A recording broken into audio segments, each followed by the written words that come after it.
Welcome, everyone, and thank you for joining us tonight for our podcasting workshop. Coincidentally, on World Podcasting Day, that was not intentional, but it worked out perfectly, so I think it was meant to be. But really excited to have you all here. We have a great event for you all tonight. For those of you that don't know me, I'm Chris Goodnow. I'm the VP of Programming for AMA Boston, and I'll be your host for tonight's event. And I'm joined by our two awesome speakers that we have here, JJ and Arielle, who we'll be hearing from in just a few minutes. But before we do, just wanted to go over a few housekeeping things with everyone. Just real quick, a breakdown of how tonight's event is going to work. JJ and Arielle are going to be running the show and kind of running the workshop throughout. But we are going to leave some time at the end of the hour, probably 15, maybe 20 minutes for questions, open discussions, things that all of you wanted to chat about in the meantime. So we will have time available for that. Please, a couple housekeeping things. Please just keep your mics muted during the duration of the event. Want to just avoid as much disruption as possible. If you do have any questions that you think of in the meantime, feel free to drop those in the chat. I'll be fielding those questions throughout the conversation, and I can voice those to JJ and Arielle after they give their presentation. So feel free to drop those in as you think of them. The event's being recorded, so we'll get this distributed to all of you in the next few days, so be on the lookout for that. Also, we'd love for all of you to share any photos, videos, any content related to the event that you'd like on social and your social profiles. If you do, use the hashtag AMA Boston so that we can connect and engage with you and find you. So feel free to do that if you'd like. Also not mentioned here, but I did mention it earlier at the beginning of the call, but feel free to introduce yourself in the chat as well and drop your LinkedIn profile to connect with one another. Love to network and build connections at these events too. So feel free to do that if you haven't already. Just a few things about who we are at AMA Boston. Maybe you've been to some of our events, maybe this is your first one. But just a little background on who we are. We're the educational and networking hub for New England marketers. We cover the entire New England region, not just Boston, like it suggests in our chapter title. So we have a large and diverse portfolio and community of marketers. And if you're considering joining, or if you want to get involved, maybe you want to volunteer, we have a lot of opportunities available. Maybe you're going through a career transition right now. Maybe you're looking to add a new skill to your resume. Maybe you're just looking to network with other like-minded marketers. Definitely consider joining or volunteering. A lot of our board members are on the call tonight, and they'll be introducing themselves in the chat as well. So connect with them if you haven't already, and feel free to ask them any questions to learn more about those opportunities. And if you are considering joining as well, we have a lot of really great member benefits, things like discounts in all of our future AMA Boston events. You are given access to a lot of the exclusive tools and resources that our members get. There's also a lot of opportunities to network with other members, like on these events. But another cool member benefit we're going to be rolling out in the next few months is a monthly member networking event. Just purely a networking, get to know one another, connect, chat, any and all things marketing. So we're constantly trying to add new benefits for all of our members. And if you're looking to join, definitely check out the link below on this slide. Connect with one of our board members in the chat, or myself. Would happy to chat more with you about who we are and the opportunities that we have available. And without further ado, I'd like to introduce tonight's speakers, JJ Ramberg. She's the co-founder of Goodpods, and Arielle Nissenblatt, the community manager at squadcast.fm.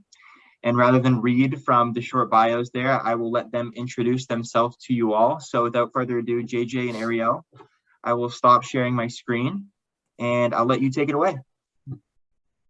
Great. I will kick it off. Hi, everyone. JJ Ramberg. And I think what we can do is, in a relatively small group, is we can make this incredibly informal, where you can ask questions throughout. So the way we're going to do this is I'm going to talk to Arielle in the beginning about how do you start a podcast? What are the things you need to think about? And chime in the chat with any questions you have about that. And then we're going to switch gears and we're going to talk about, once you have a podcast, how do you market it?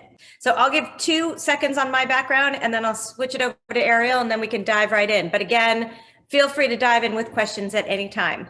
So I'm JJ Ramberg. My background is I was an anchor on MSNBC for over a decade, but I am a podcast lover as well, and realized there was a real issue in discovery, both for listeners who had a hard time finding what to listen to, and podcasters who just were having a hard time getting the word out. And so we created an app called Goodpods, which, if any of you know Goodreads, it's like Goodreads or Instagram for podcasts, where you can access millions of podcasts and listen to them. Or you can also, and you can also follow your friends and influencers and join groups to see what they're listening to. Arielle, I pass it over to you, and then I have a zillion questions to ask you. Amazing. Very excited to be here. Thank you for having me. And thank you for asking me to join you, JJ. This is super fun. Happy International Podcast Day. I am Arielle Nissenblatt. I am the founder of Earbuds Podcast Collective, which is a podcast recommendation newsletter and podcast, because same thing with JJ, obsessed with podcasts, love listening to podcasts, and think that they can change the world, both for creators and for listeners. So I wanted to listen to more podcasts.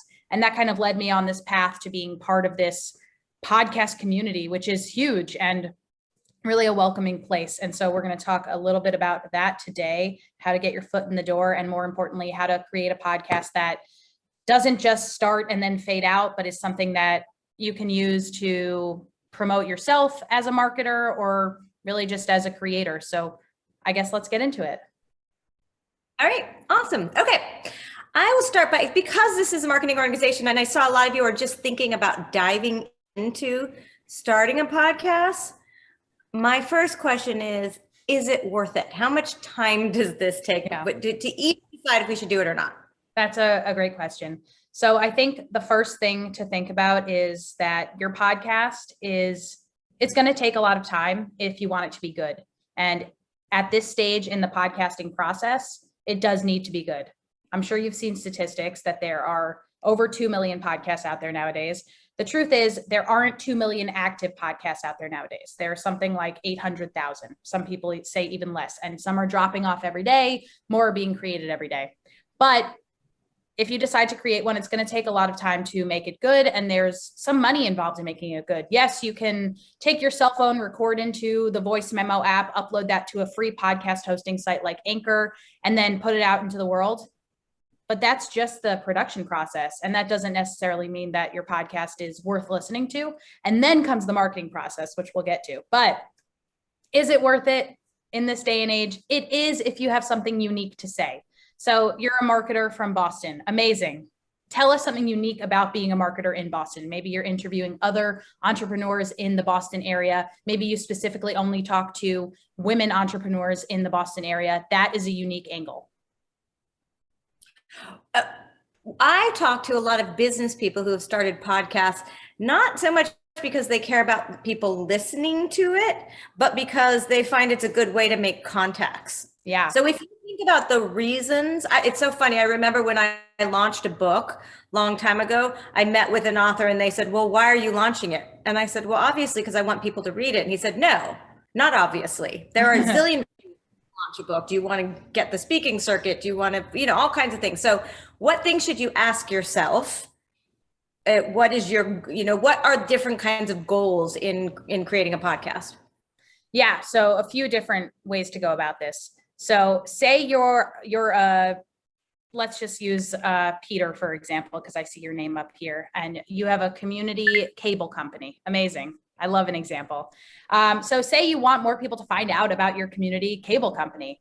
Great. A podcast is an awesome way to do that. So is a blog. So is writing some sort of white paper. But then comes the, getting it out there into the world. But okay. So say you're Peter, you want to put this podcast out there. You might want to do that because you want to talk to other people who maybe you're talking to other community cable founders from different cities. And that's a way of networking with them so that you can learn about what's been successful for them. Your cable company has a high quality podcast studio. Interesting. Okay. I'm going to go with my ever trusted analogy that I always use. Say you are a professor in marine biology and you're obsessed with beluga whales. I always use this example. It has worked for me very well over the years. And you just really love beluga whales, and you really just want to talk about beluga whales, and you want to talk to other people who love beluga whales, whether they are professionals or they spend a lot of time underwater in submarines studying and hanging out with beluga whales. Great. That's a way for you to do that. And then to have a podcast on it, that's kind of your excuse. Maybe you can make some money down the line, or maybe because your topic is so specific, you can make money right away. And we'll talk about that in the marketing portion. Another thing to do is maybe you're a professor and you need to do some networking. Maybe you have heard this before. This is the example that I used on Jeff's podcast too. Maybe you are a professor, but you're out of work right now and you're looking to become a professor at a different school. Being a podcaster to talk about beluga whales means you have this whole, back channel of information and proof that you are a good talker, that you know how to make connections, that you know your research, that you know how to talk about beluga whales on this podcast. Another way to go about it is you have a really awesome website already that gets a lot of traction, and it's the database of beluga whales in the country. Amazing. A podcast would be a really great companion piece to that website. Maybe your podcast feeds into your website and your website feeds into your podcast. Great. You have covered the beluga whale circuit. And those are some reasons that you might want to start a podcast. It could be for influence. It could be to gain traction in your own life, or it could be to supplement an already existing business venture that you've got going on. It feels like what you didn't mention is to make money. Yes. I think I did that on purpose.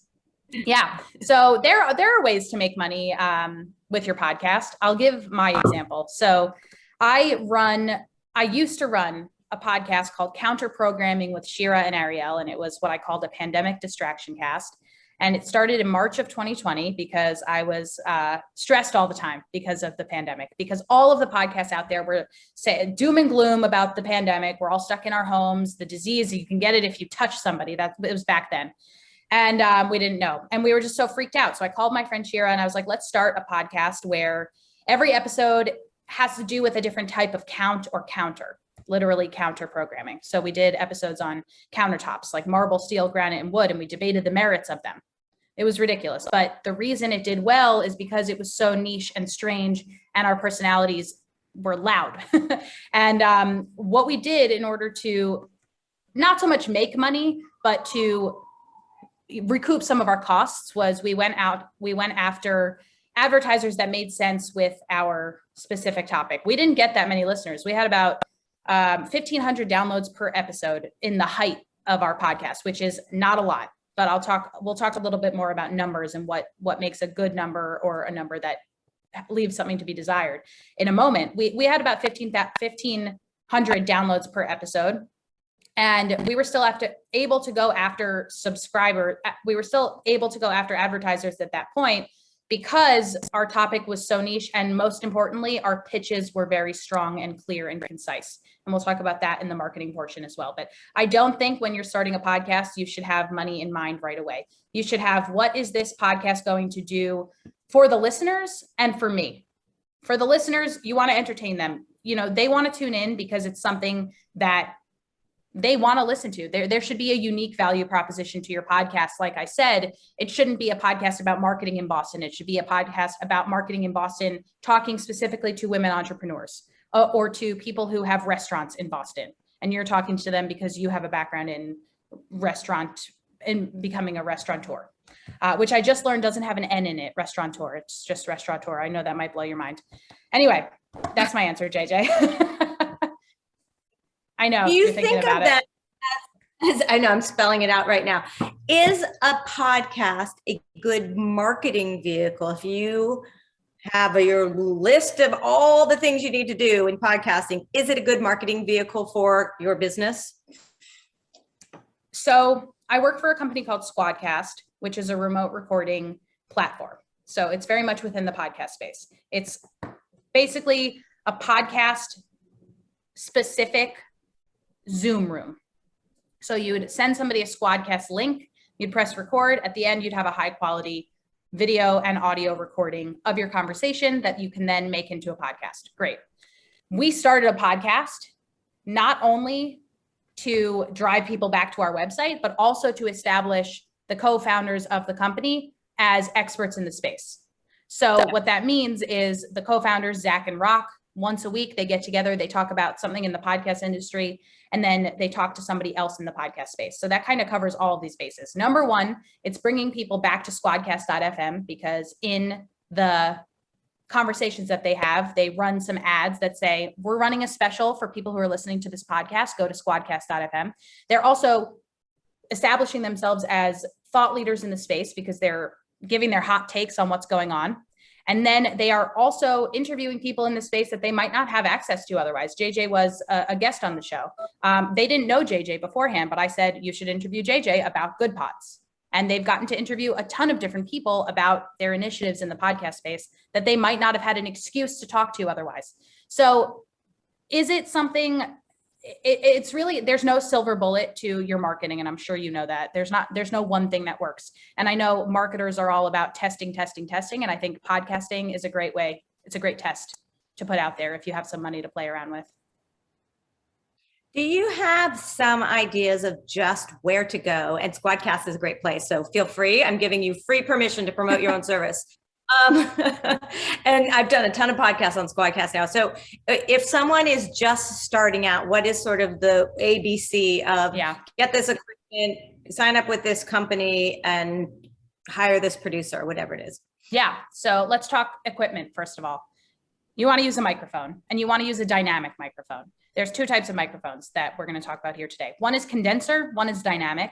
Dynamic is the one you want. Dynamic means that when you are talking to it right here, it's going to pick this up. It's not picking up the whole room. This is actually a condenser mic, so don't pay attention to me. Dynamic mic behind me. Anyway, you want a dynamic microphone, especially if your room is not sound treated.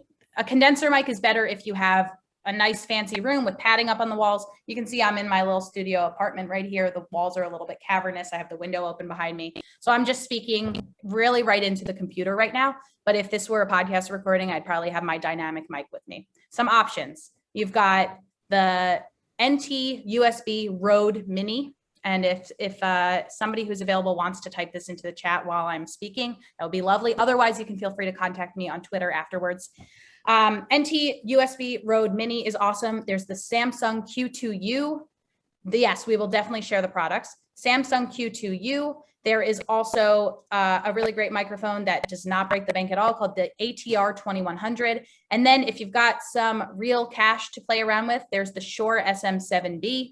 These are all really, really great options. The Shure SM7B is kind of a fancy mic. It's in a lot of the fancy podcast studios. You don't necessarily need it, but if you want to spend money, great. The Blue Yeti is a good example. The Blue Yeti is, it's a blue microphone, like you just said, Peter. So that one is usually a condenser mic. This is the Blue Yeti right here. And you've probably seen it because it's like very podcasty looking.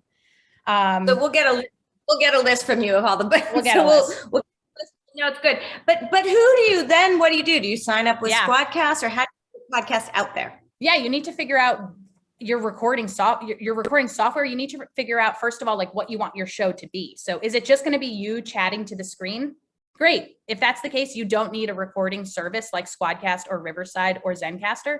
You just need something like Audacity or GarageBand. And those are just products where you press a button right on your own computer and you record into your computer. And then you have the sound file and you can edit that and then you're good to go. We'll talk about what good to go means in a second. But if you are going to be recording interviews with somebody, you need a way to connect with them. Zoom is free to a certain extent. It doesn't produce the best audio quality. It doesn't produce, you'll get internet sounds, you'll get glitches here and there, but it definitely will serve your purpose if you're just getting started or if you want to do some test recordings. If you want to level up a little bit, you can use Squadcast, which is the company that I work for. You can use Riverside, you can use Zencastr, and there are a few other tools that do this service, which is essentially Zoom, but for podcasters. And it produces high quality audio and video recordings. And those are great. And what you do there is you send your interviewee or your co-host a link, you record together, you download those files, you edit them on your own, or you send them off to an engineer who will edit them according to your specificities. And then you move on to what's called a podcast hosting site. And so basically your files need to live somewhere on the internet and create what's called an RSS feed.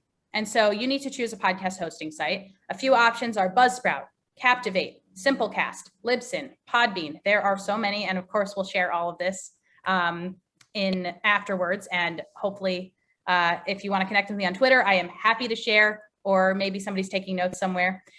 So these are all options for you. And what you'll do on those sites, they usually run from like $12.99 a month to $20 a month, something around there. They don't break the bank. They're not too expensive. It depends how much storage you need. But usually most podcasts will be at around the $12.99 per month mark. So your podcast will be there. That's where you upload your show. That's where you name your show. You name your podcast. You name your each individual episode. That's where you put your cover art. That's where you put your individual episode art. That is where you do everything. You write your show notes, and then that's where you press publish. And that's where, once you've connected to Apple Podcasts and to Spotify and to Stitcher and to all the different podcast apps that your show is being distributed to, that's where, when you press publish every week for your new episode, it gets distributed from. So yeah, does that answer your question? Yeah, and you can do this all relatively cheaply. Yeah. Obviously, the higher production value, the more cost, and there are producers you can hire to work with you, and we can give you some in the notes, some suggestions of places to go for that as well. But I just want to do a quick pause because we have just downloaded a ton of information. Does anyone have any questions just about literally the nuts and bolts of starting a podcast that you want to ask? You can put them in comments, or you can actually just chime in and ask if you want. Someone just asked about Blog Talk Radio too, if you know much about that. Blog Talk Radio, as far as I understand it, is the precursor to podcasting, or it was one of the precursors to podcasting. So a lot of people in the past might have said, I have a show on Blog Talk Radio, and Blog Talk Radio uses RSS, same technology that is now used for podcasts. If you are, what made you ask that question, Peter? If you don't mind sharing. Want to come off mute, or? Sure, yeah. You don't No, have to I've just been interviewed twice with that platform. Interesting. Yeah, kind of old school, but definitely a thing that is. Sorry? They're older people. There you go. There you go. It had a built-in RSS feed. It's kind of like internet radio. Yep. So I'd put it as built in. Really did it all there. There's no pre-registration or setup or anything like that. So it could live, then it could file it on demand. Yeah, it seemed like it was like you dial in via a phone and it was live. It like had a commercial and. Mm-hmm. Yeah, Exactly. it's more like old school internet radio. Go ahead, JJ. Yeah, I want to just open it up to anyone else. If you're, because again, it's such a small group, we can be pretty casual about this. If there is someone who has a particular question about a podcast they're thinking about launching, or an issue that they're having with the podcast they've already launched, this is a great place to ask, or we can move on to, but I'll just give you guys a second. Or if you want some feedback on your idea too, you've got a whole focus group right now. Throw it out there. I'm intense, but I'm nice. So. All right, I guess we'll just move along. Well, Oh, wait, we got one. Questions or I don't know. Yeah, do your thing, Peter. What you got? No, I mean, it's really hard to do a podcast. I know that, and it's great information, but you have tips on getting on more podcasts. Oh, okay. Being the interview. Yes, I have many. So what's your area of expertise, Peter? Digital marketing. Okay. So here is what I would do. I would go to podcastguests.com. What? What's I'm going to type it into there. And there's another one called podmatch.com. And if you're on Facebook, you can go into the search bar and you can search podcast guest swap or things like that. Any of those keywords, and you will find tons of different websites or groups that are doing exchanges. And basically what you do is you make a profile. There's tons of these websites. I'm actually going to look up a few of them for you. You make a profile, you talk about matchmaker.fm. There's so many of them. You're going to make a profile on those. A lot of them are free to a certain extent. And then you're going to hopefully watch the requests roll in. Right. Can you target that to both the audiences? Because that's it's not just getting on podcasts, it's getting in front of the right, being interviewed on the right podcast with the right audience. That's the hope. Yes. So what you would do is you would say, I'm interested in talking about digital marketing. And then people who have podcasts about digital marketing would be interested in interviewing you. For the most part, people who have podcasts about like dating and relationships don't really want to talk to a digital marketer. So you would probably avoid those people. One other suggestion is, I don't know if you're familiar with the site Podcorn, which connects brands with podcasts that are looking to sell advertising. But if you are willing to pay, and they're relatively cheap for each one of these, you can say that you're willing to pay $20 or $15 or whatever it is to be interviewed on one of these shows. And for that, you can target as well.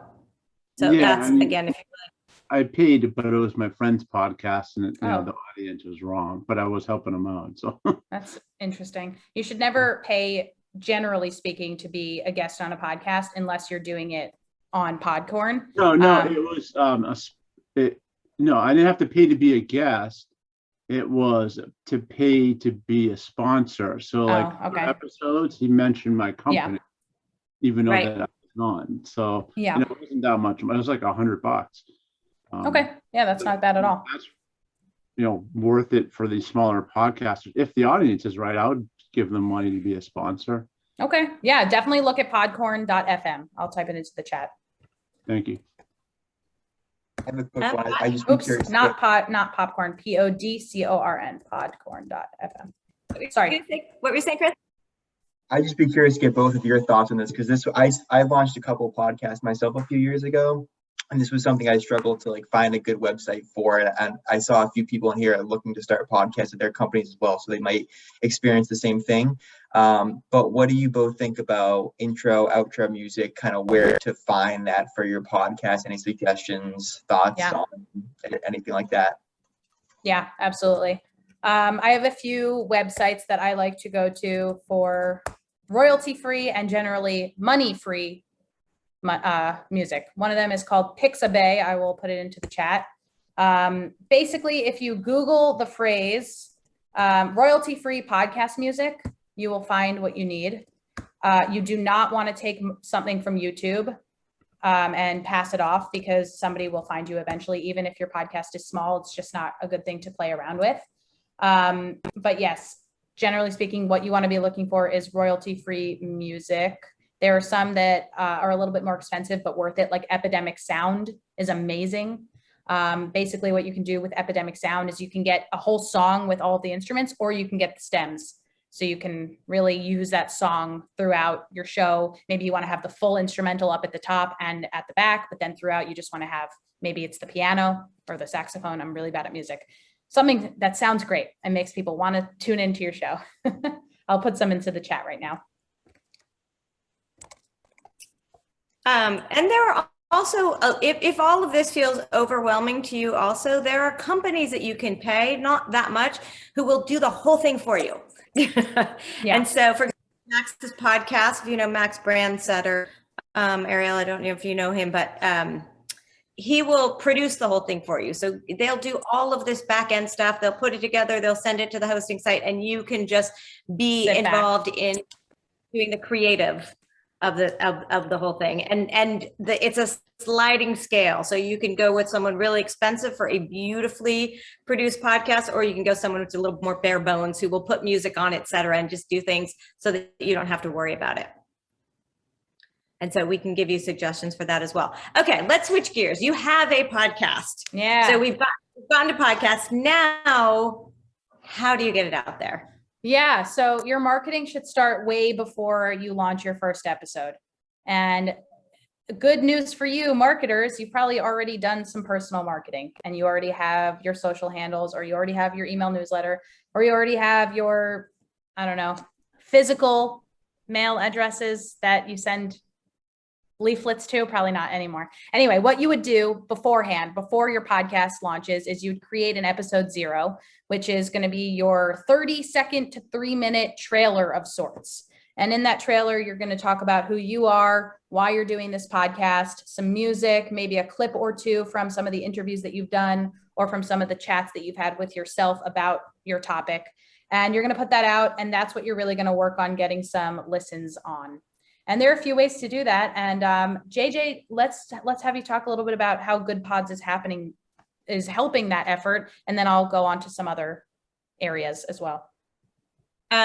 Great. All right. Well, so as we talked about before, I'm the founder of Goodpods. And one of the reasons we started this is because there are so many sort of under the radar podcasts that just aren't getting the attention of, let's say, The Daily or Joe Rogan or Smartless or people with big marketing dollars and big industry connections. And so we wanted to create a way to really amplify word of mouth. I actually, I'm going to give you guys just the 5, since this is again so casual. I'm going to give you all the 5-penny tour of this. I think it's called the nickel tour of Goodpods while we're on the phone with each other. So basically, Goodpods is a podcast app where you can listen to every podcast. So you would use it instead of Apple or Spotify or whatever you're using now as your podcast player. But I'll show you how it can be used to amplify your own podcast. Cute. Thank you. Here's just the quick tour. So it has a library where it has your downloads and your subscriptions, etc. But the beauty is every time you listen to a podcast, it shows up on your profile here. You can make anything that you want private, but it shows up on your profile. You can see who else has listened to it. So as a podcaster, you can interact with your actual listeners. Are you looking at the comment there? Yeah, you tagged me. That's very nice. Thanks.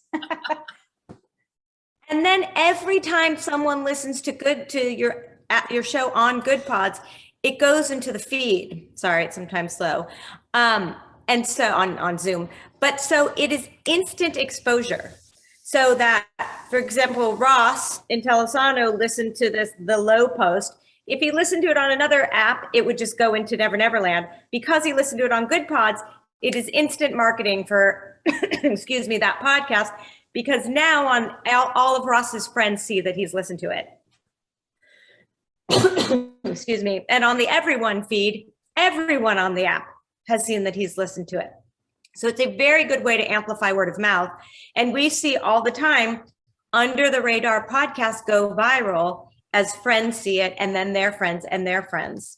Another thing we've done is we've created on Goodpods these indie only, so I'm just going to go to these podcast lists. Excuse me.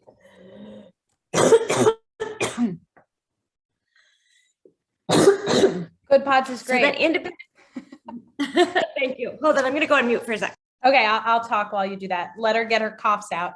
I've been using Goodpods for a while, mostly because I've been looking for a place where I can tell my friends that I've been listening to this show so that they can then listen to that episode as well. So that's like my big use case for it.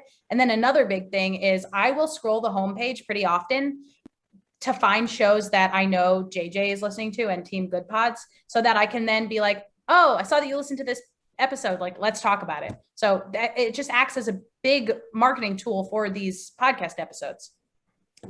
Thank you for hacking your brains out. Oh my God, all of you guys go look up JJ Ramberg coughs on the internet and you will see something even way worse than this. From many years ago. But anyhow, as I was saying, we have these indie only podcasts. Jeff is at the very top of it here. And what's amazing about it is that while you might not be able to make a top 100 show when you're competing against The Daily, et cetera, when you click on this indie only, you can. And so when you come onto Goodpods and you claim your show, you claim that you're an independent podcaster, and then you will show up on this list if you get enough listens. And that you can then use to remarket to your advertisers and to your audience, and you get extra marketing here on Goodpods. So we are sort of created this whole ecosystem just around podcasting to help you all market your podcast. And again, like Arielle was saying, it's not the kind of thing you should start right when you start your podcast. You need to be thinking about all of this ahead of time. And so I would come on to Goodpods now, just start using it, get friends to follow you so that when you launch your podcast or when you launch your next episode, you have this whole team of people who are listening to it and amplifying it. Yeah, I think the big takeaway here is that there are many different products and people and places to be aware of in the podcast space.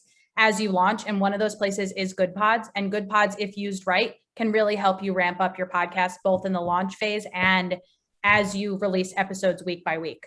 So what I like to say is build it into your podcast promotion workflow, is being on Goodpods and interacting with shows on Goodpods. And thank you, Jeff. Just wrote to us. There are groups too, and Jeff actually has an awesome group on Goodpods called Indie Podcasters, Indie Podcasts, that you should all join. And it's a place where everyone can share ideas and share podcasts with each other. But what I have learned from being in this world about marketing your podcast, and Arielle, I'm going to have you chime in here too, but it's important to have a community, or not important. It is incredibly helpful to have a community of people around you. And you can get that through Squadcast, because Arielle's in charge of the community at Squadcast. You can do that via Goodpods. But in that way, you can do things like trade some ad spots, trade guest spots, listen to each other's podcasts so that they share them out with their friends. And it is just an easy way to just get your first listens and your first foot in the door. And just have a group of people who are there to support you. What I've found in the podcast world is that people are so nice, and everyone wants this tide to rise. And as the tides rise, all boats rise with it. Yeah, I definitely find that to be the case. People are collaborative by nature in the podcast space, and they're very willing to help each other when it comes to cross promotion, which we can talk about as a marketing tactic, having each other on as guests, all that. How important is that, do you think, cross promotion, having each other on as guests? It's got to be the right fit, but it can really move the needle. So like I said, there is no one silver bullet when it comes to getting your podcast out there. You have to try everything. It used to be, let's say 10 years ago, that you could start a podcast, in your basement with your friend, and you could talk about whatever, just because you enjoy having a microphone and you enjoy putting that out somewhere and thinking that somebody might find it, and they might, and you might be hilarious and they might find it and love it and move it up the charts. And that used to be more of a thing. It is less so. And I think, unfortunately, a lot of that has to do with the fact that now there are these studios that are producing $1 million productions. I don't know if million is right. It's really not that expensive to create a podcast, but hundreds of thousands of dollars to create these beautiful podcasts that are worth your time as listeners. But it is very hard to compete as somebody who is also creating a podcast. So your podcast needs to stand out. And more than that, it needs to have a marketing plan behind it. And I'm losing my train of thought, but am I somewhere that we were talking about? This is like my number one thing that I want to work on in my life, is that I lose my trains of thought. I will chime in though, because we had said that we would leave the last 15 or so minutes for questions. And so I just want to, again, open it up to all of you. And again, because it's such a small group, I think we could be very informal about this. You can just take yourself off mute and ask if you have an idea for your podcast. By all means, workshop it right here. Let's talk about it. Or if you have a particular issue with getting the word out about your podcast or recording it, whatever it is, here's your time to ask.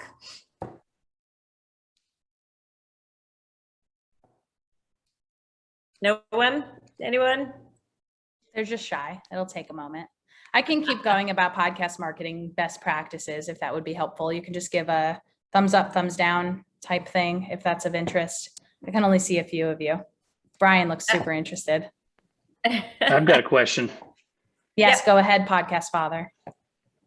How do I know if I should start a podcast? Like, what content wise? Is there any advice you can give me if it's worth starting a podcast? Why did you start your podcast, the Indie Podcaster? Well, why I started mine is because I wanted to chat with and highlight all sorts of things that all sorts of different content creators were doing. Yeah. And hear their stories. You saw a need, right? So there are a ton of maker shows out there. Maker, there's a podcast called How Sound, which is essentially this guy, Rob Rosenthal, who is very revered in the audio space. I actually think he's based either in Rhode Island or in Boston. So shout out to a little hometown guy. He is really well-versed in audio and microphones and sound technique and how to go out and get sound and make beautiful interviews with people. So his podcast is talking about that and interviews with other people who are making. Those usually are very high quality shows about sound and about story. And it's sort of NPR-esque. Jeff, your podcast differs because it's people who are creating podcasts about dinosaurs, about whatever is going on in their everyday life. You interviewed me, for example, about the podcast space. You interviewed, did you interview A Walk Within, that guy who has a really great podcast? So anyway, Jeff saw a need to interview indie podcasters about their craft. There are other podcasts about craft, but this is indie podcasters about their craft. So I think, like I said before, when it comes to interviewing restaurateurs in the Boston area about their marketing practices or about their businesses, it's got to be something unique. It's got to be something that is either not happening in another podcast or is happening in another podcast in a way that you think you could do better or different.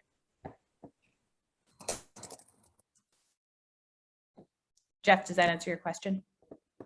Although you're already, putting that into practice, so. Yes, it did. Thank you. Got it. Any other questions? I have a question. Yay.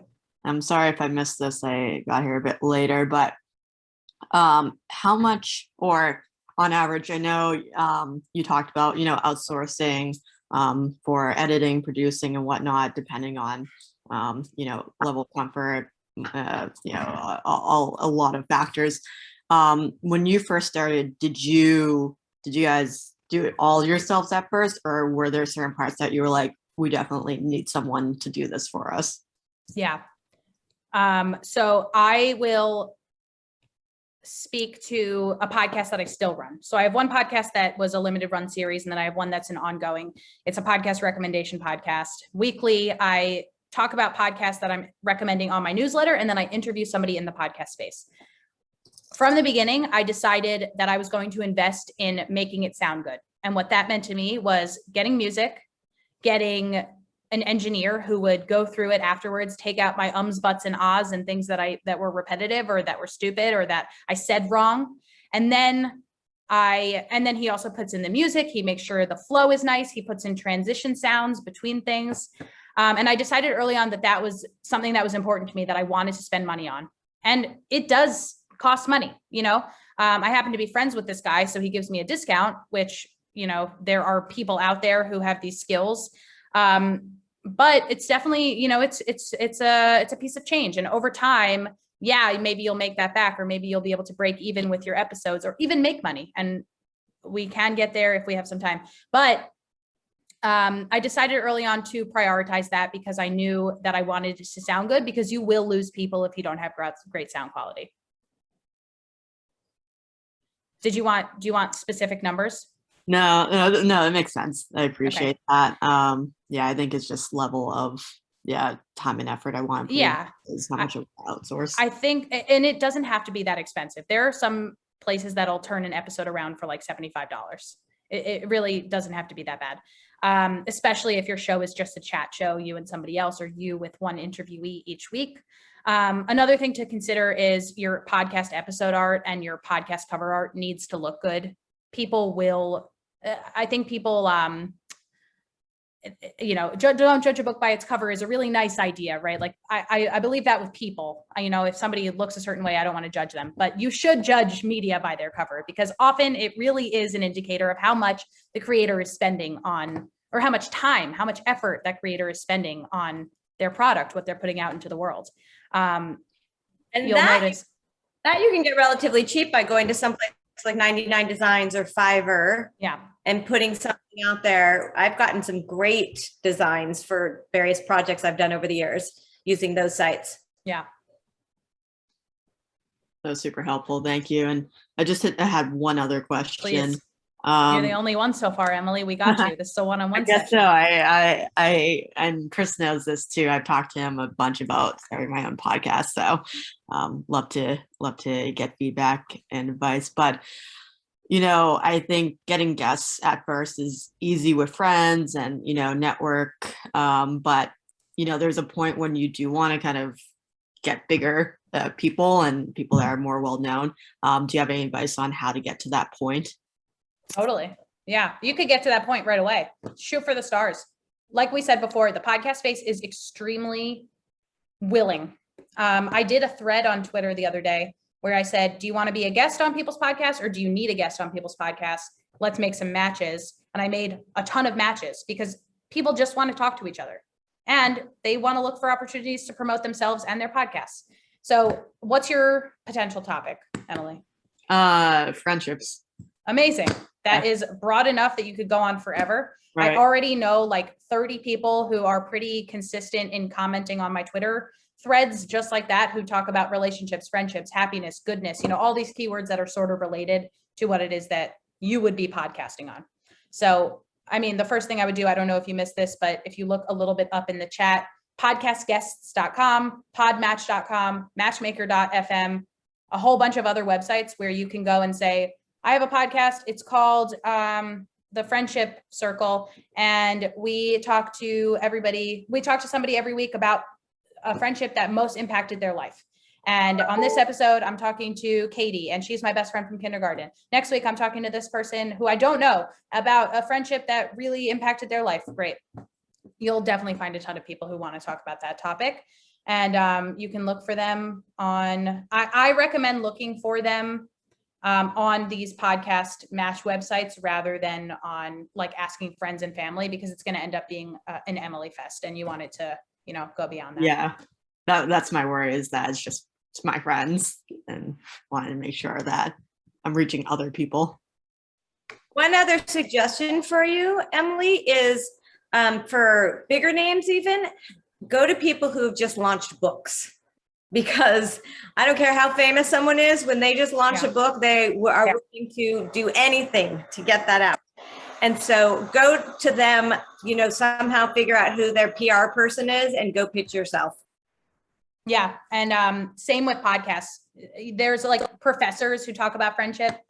There's authors who write about friendship. There's essayists who, even if they mention friendship in an essay, or they don't typically write about friendship, but in this one essay they wrote about friendship, you can interview them about that specific article that they wrote, I love it. Thank you. I appreciate it. I'm going to give a call out to any other questions before we're going to leave. And if not, we'll probably wrap this up, but we have a little more time. So if anyone else has anything else to ask particular to them. I think Jeff raised his hand. Oh, sorry, Chris. Oh, Jeff, go ahead if you have one. No, I had some advice on the guest thing. Actually, this is something that worked for me this week. I'm a big professional wrestling fan. There's a guy named Conrad Thompson who has like 6 different podcasts with a bunch of famous former professional wrestlers. So what I did was I reached out to him on Twitter, but I went about it different. I sent him a DM, but I sent him a video, just telling him how much I liked his content, and then just asked him if he had time to do an interview. He said yes. Then he mentioned to me that taking the time to make the video, because he gets hundreds of DMs, obviously, but taking the time to reach out to him and making it personable was what made the difference on him replying. Because he said, to be honest, he doesn't even read the DMs.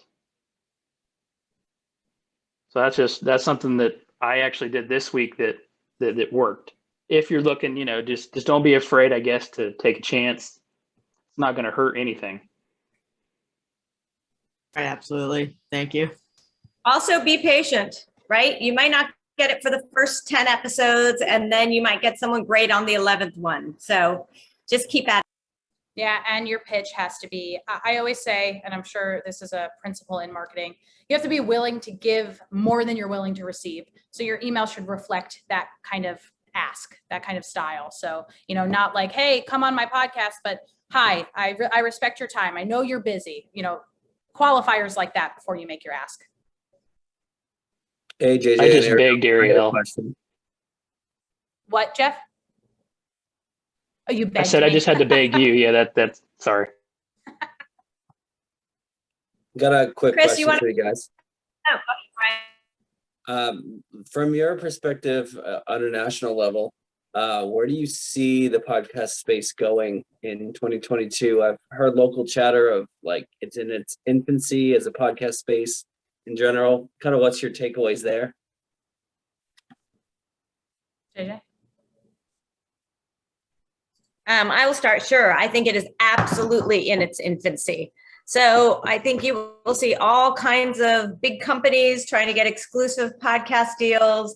And I think we'll find ad networks develop. They're small ones right now, but I think it'll get much more sophisticated around getting ads for podcasts. I think we're going to see all sorts of new developments already. We see things where you can have subscriptions for more content, et cetera, and we'll see how that shakes out if people are willing to pay for things, because so much of it is out there for free. But I think, yes, I think the whole thing is going to look very different in a few years from now than it does right now.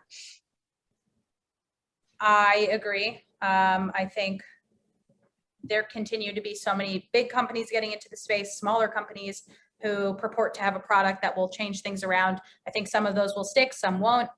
I think it's a big experimentation ground right now, and that's very exciting. I don't have any real predictions other than I think we will continue seeing larger companies creating audio content that will eventually become film and TV.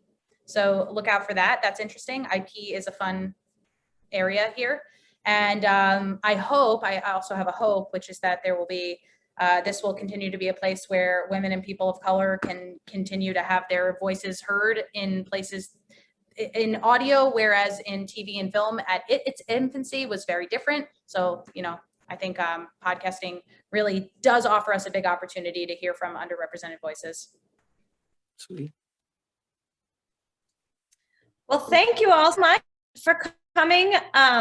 You can, well, download Goodpods, number one, first of all. Thank you for doing that, everyone. And follow Arielle on Twitter and Goodpods HQ on Twitter for tons of more advice, and get in touch with us. There's a whole list of stuff in the chat right now, but if you need more resources, we're happy to share them out with you. And thank you, Chris and Brian and everyone over at the AMA for inviting us to do this today. Yes, thank you so much, JJ and Arielle. Really appreciate both of you taking the time tonight to spend with us. And thank you all for joining tonight's call. I hope it was insightful. As a reminder, we'll be sending the recording around to everyone in the next few days, so be on the lookout for that. Also, we have our October events are getting planned right now, and we've actually posted some to our website this week. So feel free to check those out at amaboston.org. And we'll hope to see you all soon. Take care.